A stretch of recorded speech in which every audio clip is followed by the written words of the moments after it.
तो वंदे मातरम दोस्तों। कैसे आप सभी? उम्मीद करता हूँ कि आप सभी बहुत अच्छे होंगे और अपनी तैयारी भी बहुत अच्छे से कर रहे होंगे। दोस्तों, मेरा नाम है जय और मैं स्वागत करता हूँ आप सभी लोगों का ब्राइट पब्लिकेशन के यूट्यूब चैनल पे। दोस्तों, इस वीडियो में हम बात करेंगे कि आपको बिहार एसआई की तैयारी कैसे करनी चाहिए और अभी किन किन चीज़ों से बचना चाहिए। और ख़ास करके हम इसमें ध्यान देंगे कि मैं दोनों सेक्शन बताऊँगा, चाहे वो हिंदी मीडियम का हो चाहे वो इंग्लिश मीडियम का हो। इन दोनों के लिए अलग अलग बुक लिस्ट है। क्यों? क्योंकि देखो, दोनों के लिए अलग अलग सोर्सेस हैं। ऐसा नहीं है कि सारी किताबें अच्छी होती हैं, कुछ किताबें ही अच्छी होती हैं जो आपके बिहार दरोगा से रिलेटेड हैं। तो ठीक है, मैं इस वीडियो में हम लोग ये बात करेंगे। दोस्तों, अब आपको आपके मन में ये आ रहा होगा कि मुझे क्यों सुनना चाहिए। जब आप ऐसे लोगों का सुन रहे हैं जिनका कभी कोई रिजल्ट नहीं हुआ है, तो दोस्तों मेरे बारे में जान जाओ आप। मैंने बिहार एसआई का 2 बार रिजल्ट दिया है, 2 बार बीपीएससी का रिजल्ट दिया, अभी फाइनली मैं जॉब में हूँ। आप ऐसे लोगों पे भरोसा करते हैं जिनका ना तो कभी रिजल्ट हुआ है, नौकरी तो दूर दूर की बात है। एक बार मुझे भी सुन लीजिए, आपके बहुत काम आएगा। ज़्यादा लंबी नहीं करूँगा वीडियो। आइए दोस्तों।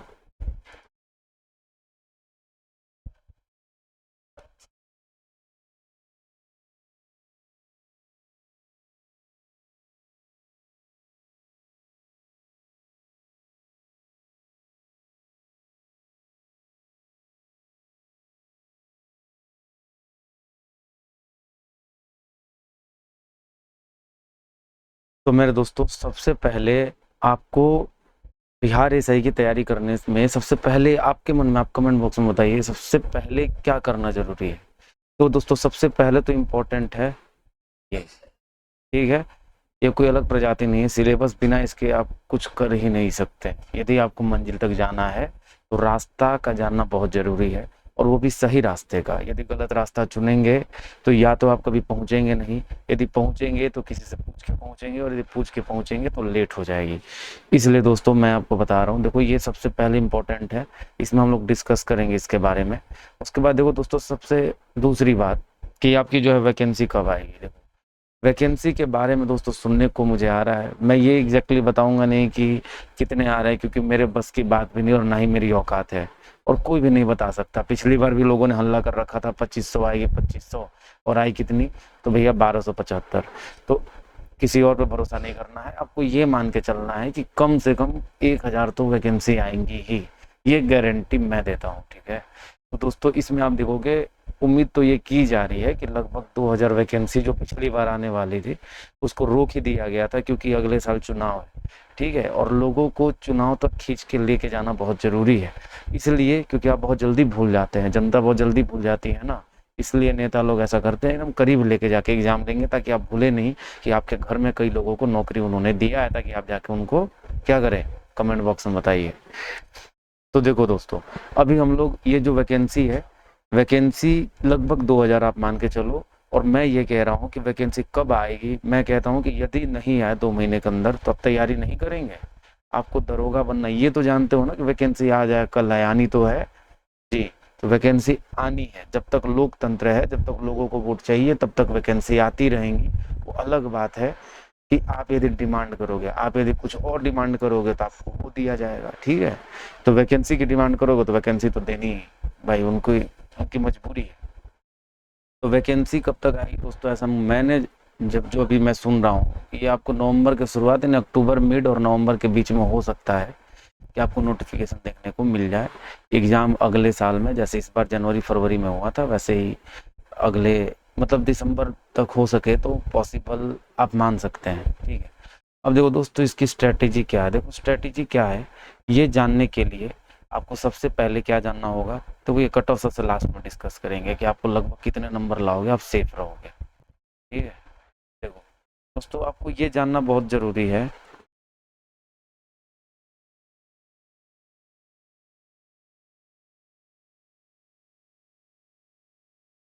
देखो दोस्तों, आप ये याद रखना कि कभी भी आपको कहीं भी सफल होना है तो आपको सबसे जरूरी कोई चीज है, वो है सिलेबस। मैं बार बार कह रहा हूँ, मंजिल तक जाने के लिए राह जरूरी है, और वो भी सही। बहुत लोग गलत राह पे जाएंगे, पहुंच नहीं पाएंगे, कभी नहीं पहुंच पाएंगे। यदि धीरे चलोगे, यदि रास्ता सही है, देर होगी लेकिन पहुंच जरूर जाओगे। और यदि तुम्हारा रास्ता ही गलत होगा दोस्तों, तो आप याद रखना, आप कभी नहीं पहुंचोगे, ठीक है। देखो, दोस्तों मैंने इसमें कई सेक्शन में बांटा है। सबसे पहले दोस्तों हम लोग पीटी की बात करेंगे, आप कहोगे अलग से मैं वीडियो मेंस की बता दूंगा।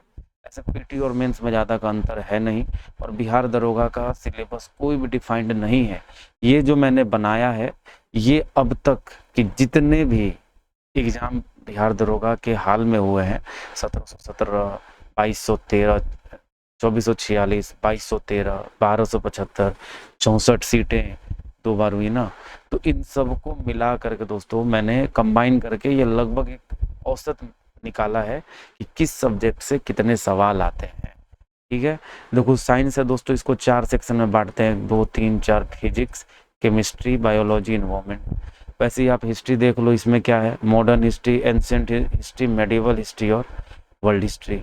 ज्योग्राफी को वर्ल्ड ज्योग्राफी और इंडियन ज्योग्राफी। मैथ और रीजनिंग को दोस्तों साथ में मैंने रखा है, क्यों रखा है मैं आपको बताऊंगा। इकोनॉमिक्स, उसके बाद बिहार को आप देखो, बिहार में भी इंडियन इकोनॉमी ही आता है, बाहर का ज़्यादा मतलब इंडियन इकोनॉमी से रिलेटेड कोई यदि थियोरी है, किसी भी इकोनॉमिक्स से रिलेटेड यदि थियोरी है तो वो भी यहाँ पे आते हैं, लेकिन इकोनॉमिक्स को आप अकेले कंबाइंड रखो। पॉलिटी है और दोस्तों है करंट अफेयर्स है, तब जाके यहाँ विविध है। तो दोस्तों पहले ये जान लेते हैं कि किससे कितने प्रश्न आते हैं। देखो सबसे पहले साइंस में जो 4 सेक्शन है, फिजिक्स, केमिस्ट्री, बायोलॉजी और इन्वायरमेंट, इसमें सबसे ज़्यादा सवाल दोस्तों आपको या तो बायो का और नहीं तो केमिस्ट्री का। कभी बायो का ज़्यादा होता है ज़्यादातर केस में, और केमिस्ट्री का उससे जस्ट एक कम, फिजिक्स का सवाल कम होता है। देखो लगभग लगभग दोस्तों आपको यही रेशियो देखने को मिलेगा आपके परीक्षा में। देखो फिजिक्स 5 नंबर का, केमिस्ट्री 7 नंबर का, बायोलॉजी 7 और 2 मैंने यहाँ लगा दिया है, आप स्क्रीनशॉट ले लो, आपको समझ में आ जाएगा कि किस पे ज़्यादा ध्यान देना है। देखो दोस्तों ये जो पॉलिटी आप देख रहे हो, ये बीच में इसका ट्रेंड खत्म हो गया था। पहले तो था 1717, 2446 मुझे देखने को मिला है कि उसमें तो ट्रेंड था 10 सवाल का, लेकिन फिर बीच में गायब हो गया था 6 या 7, और बीपीएससी में भी गायब हो गया था। लेकिन अब फिर से पॉलिटी को जो है ट्रेंड में लाया गया है, और ये 10 नहीं है दोस्तों, कभी कभी तो 13 सवाल भी दे रहा है। ठीक है, एक और आपके मन में सवाल आ रहा होगा, पीटी जो है दोस्तों याद ना, वो पूरा जीके जीएस का है। आप देख रहे हो मैथ रीजनिंग सिर्फ और सिर्फ 7, वो भी मैंने ज़्यादा दिया है, ये 5 ही होता है, लेकिन फिर भी मैंने 2 नंबर बढ़ा दिया है। क्यों? क्योंकि अब जो जैसे 2213, 1275, इन सब में मैथ का रेशियो थोड़ा ज़्यादा मिला है देखने को। अब देखो इसके अलावा आप देखोगे कई बार बिहार ऐसे वाले क्या करते हैं, ये जो हिंदी इंग्लिश मैंने यहाँ नहीं डाला है, देखो आपके मन में आ रहा होगा, ये जो हिंदी और इंग्लिश है ना दोस्तों, ये भी सवाल ज़्यादा डाल दे रहे हैं कई बार। जैसे पिछली बार तो मैंने देखा कि दोनों मिला के 9 सवाल हैं। ठीक है, तो इस तरीके से सवाल ये दे देंगे, तो इनको कट ऑफ कम लाने के लिए जब कम सीटें होंगी तो ये कुछ भी दे देते हैं, इनका कोई भरोसा नहीं है। तो आपको इस पर भी थोड़ा मोड़ा बेसिक जानकारी लेके जानी है, हिंदी और इंग्लिश पर भी। तो मैंने पहले ही बोला कोई डिफाइंड सिलेबस नहीं है, लेकिन मोटा मोटी सिलेबस यही है। देखो पीटी में आप ऑन एन एवरेज समझ जाओ कि लगभग 95 आपका मैथ रीजनिंग होता है, जिसमें से एवरेज 25 सवाल जो है वो आपका करंट अफेयर्स होता है। यही 25 सवाल लगभग आप मान सकते हो कि जो मेंस का एग्जाम होता है, ये 25 सवाल का जो ये मैथ है, ये किसका है, 25 मैथ और रीजनिंग है, सॉरी करंट अफेयर्स है, ये अब आपका जो है मैथ और रीजनिंग में तब्दील हो जाएगा, मैथ और रीजनिंग में ये बदल जाएगा। तो ये हमेशा याद रखना, ठीक है, मैथ रीजनिंग इसका जगह ले लेता है।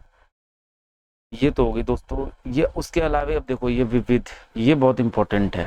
देखो बिहार के बीपीएससी में और दरोगा में यही अंतर है कि बीपीएससी में ये जो विविध देख रहे हो ना, ये नहीं आता है, मतलब ना के बराबर आता है, तो गलती से एक दे दे वो अलग बात है, लेकिन मतलब मैं तो कहता हूँ आता ही नहीं है।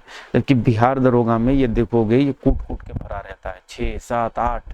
ठीक है, और ऐसा नहीं है कि बहुत हाई है।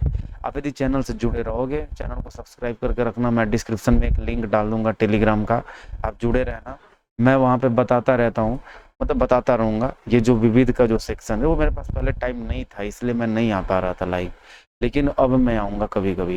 ये देखो ये विविध का सेक्शन मैं बता दूंगा अलग से, टॉपिक आप कमेंट करोगे, ज़्यादा से ज़्यादा शेयर करोगे तो मुझे मोटिवेशन मिलेगा।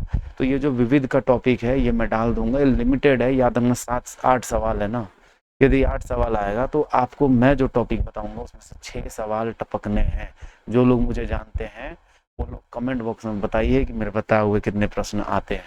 ठीक है, अब देखो दोस्तों ये तो हो गई आपके इसकी बात। अब देखो, अब हम बुक लिस्ट की दोस्तों बात करेंगे, फिर मैं बताऊंगा आपको क्या करना चाहिए, आपको क्या नहीं करना चाहिए, किन से बचना चाहिए। देखो दोस्तों, बुक लिस्ट, ये जो बुक लिस्ट आप देख रहे हो, ये आप देखो बुक लिस्ट में दोस्तों, एक तो हम हिंदी मीडियम की बात करेंगे और एक दोस्तों हम बात करेंगे इंग्लिश मीडियम की। ठीक है, देखो इन सबसे पहले जानने की दोस्तों जरूरत है कि NCERT कितना जरूरी है। आजकल आपको लोग जब भी एग्जाम होगा, पेपर थोड़ा अटपटा आएगा, लोग आपको ज्ञान देते फिरेंगे कि हाँ NCERT कितना जरूरी है, ये क्यों है, वो क्यों है करके। ठीक है, तो देखो दोस्तों, ये NCERT कितना जरूरी है पहले ये जान लो। पहले तो दोस्तों देखो, बिहार में दो चीज बहुत जरूरी है आपको जानना, NCERT का आपको मैथ्स, और दोस्तों NCERT का आपका जो है आपका साइंस। ये कम से कम आपको इतना तो पढ़ना ही है। इसके अलावे आप यदि पढ़ते भी हो तो कोई लाभ नहीं है। याद रखना, साइंस जो है इसका दोस्तों फिजिक्स, केमिस्ट्री और बायोलॉजी, ये 3 सेक्शन है, इसी से पढ़ना है। और इसमें आप देखोगे इन्वायरमेंट भी जो है ना, वो 11-12 में आपको मिलता है अच्छा खासा उसका टॉपिक। ऐसे 1-2 टॉपिक है इसका 9-10 में भी, लेकिन उससे ज़्यादा नहीं आता। 11-12 में एक सेपरेट इसका जो है बुक में ही, एक ही बुक में ज्योग्राफी वाले सेक्शन में आप देखोगे तो इन्वायरमेंट का टॉपिक आपको मिलता है उसमें। लेकिन ये याद रखना, उसकी ज़रूरत आपको नहीं है, 1-2 सवाल के लिए कोई ज़रूरत नहीं है, बहुत आसान आता है। आप यदि कमेंट करोगे तो मैं वो भी अलग से उसका टॉपिक दे दूंगा। ठीक है, तो ये देखो, मैथ और साइंस हम इसको 2 भाग में बांटते हैं। ये जो देख रहे हो आप, साइंस के लिए फिजिक्स, केमिस्ट्री, बायोलॉजी, ये आपको क्लास 6 से लेकर के कम से कम क्लास 10 तक का आपको पता होना चाहिए। ये लिखित ले लो। चलो आप BPSC की तैयारी कर रहे हो तो इसकी तो 6 to 10 की एक एक लाइन बाय लाइन, एक एक क्रियाकलाप, एक एक एक्टिविटी को बहुत ध्यान से पढ़ना होगा। लेकिन यदि आप बिहार SI की तैयारी कर रहे हो तो आप 9 और 10 का बायोलॉजी कर लोगे या साइंस कर लोगे खाली, तो आपका काम बन जाएगा। लेकिन BPSC का ट्रेंड अभी हाल में चेंज हुआ है और उसमें ये पूरा टारगेट कर रहे हैं 6 to 10 का, बहुत बारीकी से एक एक क्रियाकलाप से भी सवाल कर दे रहे हैं, तो ये बहुत इंपॉर्टेंट है। तो BPSC की बात नहीं कर रहे हैं आप, कम से कम 9-10 का कर लो। देखो दूसरा दोस्तों क्या है, हम लोग शॉर्टकट मारते हैं और ज़्यादातर टीचर हैं वो शॉर्टकट ही मारते हैं। मार्केट में जितने ज़्यादातर टीचर हैं वो सब लोग किसके फ़ैन हैं, वो सब ये पढ़ के बड़े हुए हैं और सब वही पढ़ाते हैं। लेकिन दोस्तों खाली लूसेंट, मैं ये नहीं कह रहा लूसेंट से रिजल्ट नहीं होगा, लूसेंट के बिना रिजल्ट नहीं होगा, मैं ये कहता हूँ। लेकिन खाली लूसेंट से सोचोगे रिजल्ट हो जाए, ये नामुमकिन है। ठीक है, लूसेंट बेस्ट बुक है, इसमें कोई दो राय नहीं है। तो लो हिंदी में जो लो लूसेंट। लेकिन दोस्तों देखो, ये तो आपको पढ़ना ही है। ठीक है, इंग्लिश मीडियम वाले आप इसकी जगह क्राउन ले लो। देखो क्राउन जो है, क्राउन से आप साइंस के लिए मैंने NCERT बता दी है कि आप पढ़ो ही पढ़ो। ठीक है, क्राउन से आपको क्या पढ़ना है, क्राउन में आपको पॉलिटी बढ़िया मिल जाएगा, ज्योग्राफी बढ़िया मिल जाएगा, इन्वायरमेंट ठीक ठाक मिल जाएगा। ठीक है, ये 3 सेक्शन आपको जो है ये बढ़िया मिल जाता है। इकोनॉमिक्स भी आपको जो है ठीक ठाक वहाँ पे मिल जाएगा देखने को। ठीक है, ये हो गया क्राउन। याद रखना, क्राउन का हिंदी मीडियम मत लेने लगना, हिंदी मीडियम वाले बहुत बेकार है। ठीक है, और भैया इंग्लिश मीडियम वाले लूसेंट का इंग्लिश मीडियम मत लेने लगना, बहुत बल्कि बहुत बेकार है। इसलिए मैंने बताया लूसेंट, हिंदी और क्राउन। तो ये हो गया दोस्तों आपका एक ही किताब में सारी चीजें। ठीक है, दूसरा आप देखो, ये तो हो गया GK GS के लिए। लेकिन दोस्त आप याद रखना, आप तैयारी शुरू कर रहे हैं तो किसी को भी तैयारी शॉर्टकट में नहीं करो, क्योंकि दोस्तों इस ऐसा करने से शायद आप मेंस तक पहुंच जाओ, लेकिन याद रखना आपको फाइनल सिलेक्शन के लिए सबसे ज़्यादा ज़रूरी ये है कि आपको हर चीज़ को बारीकी से अच्छे से पढ़ना है। और तब अब नंबर आता है किसका, तो भैया अब नंबर आता है दृष्टि का किताब का। आप जुड़ जाओ टेलीग्राम से, मैं वहाँ पे डाल दूंगा बुक का फोटो। दृष्टि का देखना, क्विक बुक आता है। ठीक है, देखो दोस्तों, ये मैंने हिंदी मीडियम का इसका बहुत बढ़िया, इंग्लिश मीडियम पे मैंने इसको देखा नहीं है, देखा है मार्केट में, तो कंटेंट ये वाला सेम टू सेम नहीं है, अलग अलग है। ठीक है, तो ये दृष्टि आप देखो क्विक बुक, ये किताब का कोई जवाब नहीं है, ये आप जान जाओ। ठीक है, तो ये दृष्टि का जो क्विक बुक है, और इंग्लिश वाले आप चिंता नहीं करो, आपका जो है ना क्राउन, ये बेहतरीन किताब है, इसमें बहुत अच्छे से इन डिटेल है। उसके साथ में आप ये लूसेंट मिला के पढ़ लेना कभी, कुछ कुछ चीज़ हिंदी में, आपका रिजल्ट हो जाएगा। यही आप इतना ही बुक को फॉलो करो। ये देखो दृष्टि का जो क्विक बुक है मार्केट में, इसका दोस्तों आपको किसका पढ़ना चाहिए, देखो हिस्ट्री का पढ़ लो, हिस्ट्री का मिल जाएगा, भारतीय इतिहास। पॉलिटी का पढ़ लो, बहुत अच्छा है, लक्ष्मीकांत पढ़ने की जरूरत नहीं है। इसके साथ में आप साइंस लो ना लो, मैंने एनसीईआरटी बता दिया, बहुत है, छोड़ दो, कोई दिक्कत नहीं है। हिस्ट्री हो गया, पॉलिटी हो गया, और इसके साथ ज्योग्राफी, मैं खुद भी यही पढ़ता हूँ, ठीक है। ये 3 चीज़ आप पढ़ लो। इतना पढ़ लेने के बाद आपको लूसेंट तो पढ़ना ही है, और साथ में करंट अफेयर्स पढ़ लो। करंट अफेयर्स पर पीटी का रिजल्ट है, 20 से 25 नंबर का सवाल है। करंट अफेयर्स का कहाँ से पढ़ोगे, तो एडुटेरिया का पढ़ लो, एडुटेरिया का पढ़ लो। और भैया आप भी करंट अफेयर्स पढ़ना है, एडुटेरिया पढ़ लो, चिंता नहीं करो, ये दोनों अलग अलग नहीं आते, ये दोनों सेम कंटेंट डालते हैं, बस इसमें हिंदी में, इसमें इंग्लिश में रहता है, इसलिए आप इस किताब को फॉलो कर सकते हो।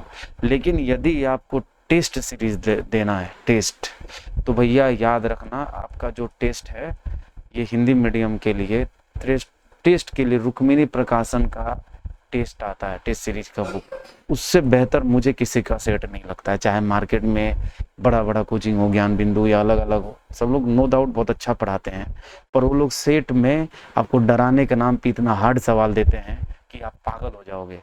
उसकी ज़रूरत बिल्कुल भी नहीं है। आप रुक्मिणी प्रकाशन जो है, इस प्रकाशन का सेट का इसको कोई नहीं दबाएगा, कम से कम बिहार दरोगा के सेट में तो बिल्कुल भी कोई भी नहीं दबाएगा, ये मेरी गारंटी है, ठीक है। आपको कुछ नया भी सीखना है तो उसके लिए भी बहुत अच्छी, मतलब बहुत अच्छा है, ठीक है। वही आप दूसरे कोचिंग वालों का लोगे तो वो एक दूसरे का कॉपी पेस्ट करते हैं, इतना बड़ा बड़ा सवाल बनाएंगे, वो आपके एग्जाम में कहीं से उसकी जरूरत नहीं। अब इंग्लिश मीडियम का आप सेट कहाँ लगाओगे, देखो इंग्लिश मीडियम का आपको यदि सेट लगाना है, द ऑफिसर्स एकेडमी का मुझे लगता है आता होगा, मैं देखा नहीं हूँ, मैंने दोस्तों हिंदी मीडियम एक्सेप्ट करके और मैं दोनों में पढ़ा हूँ। लेकिन मैं आपके लिए इतना ज़रूर कर सकता हूँ, यदि चैनल से आप जुड़ते हैं और आगे सपोर्ट करते हैं, अपने दोस्तों को बताते हैं, तो मुझे मोटिवेशन मिलेगा, जिससे मैं अपना टाइम दूंगा। तो मैं दोस्तों आप लोगों के लिए टेस्ट सीरीज का जुगाड़ आपको है, मैं करा दूंगा, ठीक है। मैं आपको ये टेस्ट सीरीज का जुगाड़ करा दूंगा, वो भी कहाँ, इंग्लिश मीडियम में, आप उसको लगा लेना। इवन इतना तक नहीं रहेगा, अपना जो ऐप है आप उसमें जाके सेट लगा दीजिएगा, यदि आप सपोर्ट करेंगे तब, ठीक है। तो इसलिए यदि पहली बार चैनल पे आए हैं तो चैनल को सब्सक्राइब कर दीजिए, वीडियो को जरूर लाइक कर दीजिए। अब देखो दोस्तों, सवाल ये है कि आपको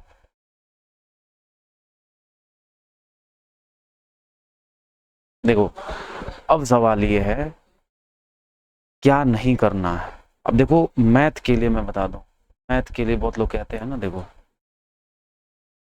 मैथ के लिए, तो मैथ के लिए दोस्तों याद ना, हिंदी मीडियम वाले ऋचा अग्रवाल आप चाहें तो फॉलो कर सकते हैं, नहीं तो आप यदि मैथ का एनसीईआरटी बना लो 6 to 10 तो सबसे बेहतर है, ठीक है। और याद ना, दरोगा का जो सवाल है ना मैथ का, वो मैं आपको गारंटी देता हूँ कि आपको मार्केट का कोई टीचर अच्छे से नहीं पढ़ाएगा, बहुत ही आसान और बहुत बेसिक सवाल आता है, और ऐसा नहीं कि कहीं अलग से आता है, वो आपके ही एनसीईआरटी का ही सवाल रहता है। कई तो सवाल ऐसे होते हैं जो एनसीईआरटी का डायरेक्ट उठा के रख देता है, ये याद रखना। ये सबसे बड़ा फैक्टर है कि पीटी निकालने वाले बार बार पीटी निकालते हैं और मेंस में फेल होते हैं, क्योंकि पीटी में है जीके, और वो जीके पढ़ लेते हैं सब लोग, पढ़ के पीटी पास कर जाते हैं, और फाइनली मेंस में उनका मैथ रीजनिंग कमजोर होता है, जिसकी वजह से वो फाइनल सिलेक्शन नहीं ले पाते हैं। इसलिए यदि आप चाहते हैं आपका फाइनल सिलेक्शन हो, तो मुझे लगता है कि आपको मैथ पर ध्यान देना ही चाहिए। जो लोग बार बार छट रहे हैं, आप मैथ को अच्छा करो और रीजनिंग को, आप यकीन करो आपका फाइनल सिलेक्शन हो जाएगा, ठीक है। देखो क्या नहीं करना है, सबसे पहले मार्केट का जितना मोटा मोटा क्वेश्चन बैंक है सबका, बड़े बड़े टीचर लोगों का है, ज्ञान बिंदु का है, खान सर का है, पहले तो आप, आपकी मर्जी है, आप ले सकते हो, इतनी मोटी मोटी किताब से आप दूर हो जाओ, कोई फायदा नहीं है, पूरा टाइम दे दोगे, अगले को कोई मतलब नहीं है, वो पैसा कमा लेगा, अपना जेब भर लेगा, भले आपका रिजल्ट हो ना हो, इसका मतलब ये नहीं कि किसी का रिजल्ट नहीं होगा, रिजल्ट देने वाला उसके यहाँ बैठा हुआ है, यदि नहीं रहेगा तो वो उसको खरीद के ले आएगा, चाहे वो थार गिफ्ट करके, थार का लालच देके, वो बुलेट का लालच देके लाए, चाहे 10-15 लाख रुपया दे के लाए, ठीक है, चाहे किसी भी तरीके से ले आए, वो लेके आएगा रिजल्ट वालों को। लेकिन आपको बेवकूफ़ बनाएगा। इतना मोटा क्वेश्चन बैंक से दूर हो जाओ। मैंने वीडियो बना रखा उससे तुलना करके कि आप उससे पतला, इतना पतला लूसेंट अच्छे से पढ़ लेते तो शायद आपका एग्जाम में 58 सवाल अकेले एक क्वेश्चन में आता, जबकि उस मोटे किताब से 33 सवाल तक नहीं आए। ठीक है, तो पहले तो क्वेश्चन बैंक से आप दूर हो जाओ। देखो मैं किसी की बुराई नहीं कर रहा, लेकिन जो गलत है मैं उसको गलत हमेशा कहूँगा, चाहे वो कोई भी हो। इतना मैंने समझा दिया, आप समझ गए। अच्छा, तो अब ये तो हो गई दोस्तों बात किसकी, ये सभी, ये हो गई क्वेश्चन बैंक की। दूसरा, आपको डेली सेट लगाने से बचना है। ये मार्केट में बहुत बड़ी अवधारणा है लोगों की कि भैया सेट लगा लो, सेट लगा लो। आप यकीन करो मैं कभी सेट नहीं लगाता। मेरे साथ मैं जितने लोगों को जानता हूँ जिनका रिजल्ट होता रहता है, मेरे भाई लोग, तो उनका हमेशा रिजल्ट होता है। तो वो दोस्तों क्या करते हैं, वो सेट कभी नहीं लगाते। हमें मतलब हम लोग कभी गलती से लगा लिए, मन कर दिया लगा लेंगे, उस सेट के चक्कर में नहीं रहते। उतना देर आप यदि रिवीजन करोगे डेली टाइम टेबल बना के, वो आपके लिए ज़्यादा फायदेमंद होगा। एग्जाम के समय थोड़ा लगा लो ना यार। आप सेट लगाते हो और उसके बाद डेली डेली करंट अफेयर्स मत पढ़ो, एग्जाम के समय पढ़ो। आप डेली डेली वीडियो में लगे रहते हो। ये हमारे गौरव सर नो डाउट बहुत अच्छा बताते हैं, लेकिन उनके वीडियो 3-3 घंटे देखते हो, क्या मतलब बनता है इसका। 24 घंटे में 3 घंटे तुमको लग रहा है तुम पढ़ रहे हो, तुम तो बर्बाद कर रहे हो 3 घंटा। उससे अच्छा है आराम से 10-15 मिनट में एक बार देख लो क्या क्या घटनाएं हुई हैं, किसी का पीडीएफ डाउनलोड करके। वो सब फालतू लोगों का काम है। मैं मानता हूँ उन लोग 1 लाख 2 लाख लोग वीडियो देखते हैं, बेवकूफ़ है क्या? अरे बेवकूफ़ नहीं है, लेकिन याद रखना कि 6.5 लाख दरोगा के अभ्यर्थी में से सिर्फ और सिर्फ कितने लड़के सेलेक्ट हुए? 1275। 1275 के अलावे सब क्या है, उनमें से चलो 20,000 लड़के अच्छे होंगे, और बाकी के लोग वही भीड़ है जो उन लोगों के चैनल पे जाके भटक के रहते हैं। ठीक है, और वही भीड़ उनका खर्चा चलाते हैं। ये याद रखना, अपनी समझदारी लाओ और रिजल्ट लेके आओ। यदि चैनल पे पहली बार आए हो, चैनल को सब्सक्राइब करना, वीडियो को जरूर लाइक कर देना और दोस्तों को जरूर शेयर करना। अगली बार हम लोग फिर से मिलेंगे। जय हिंद, वंदे मातरम। चैनल को जरूर सब्सक्राइब कर दीजिए। जय हिंद दोस्तों।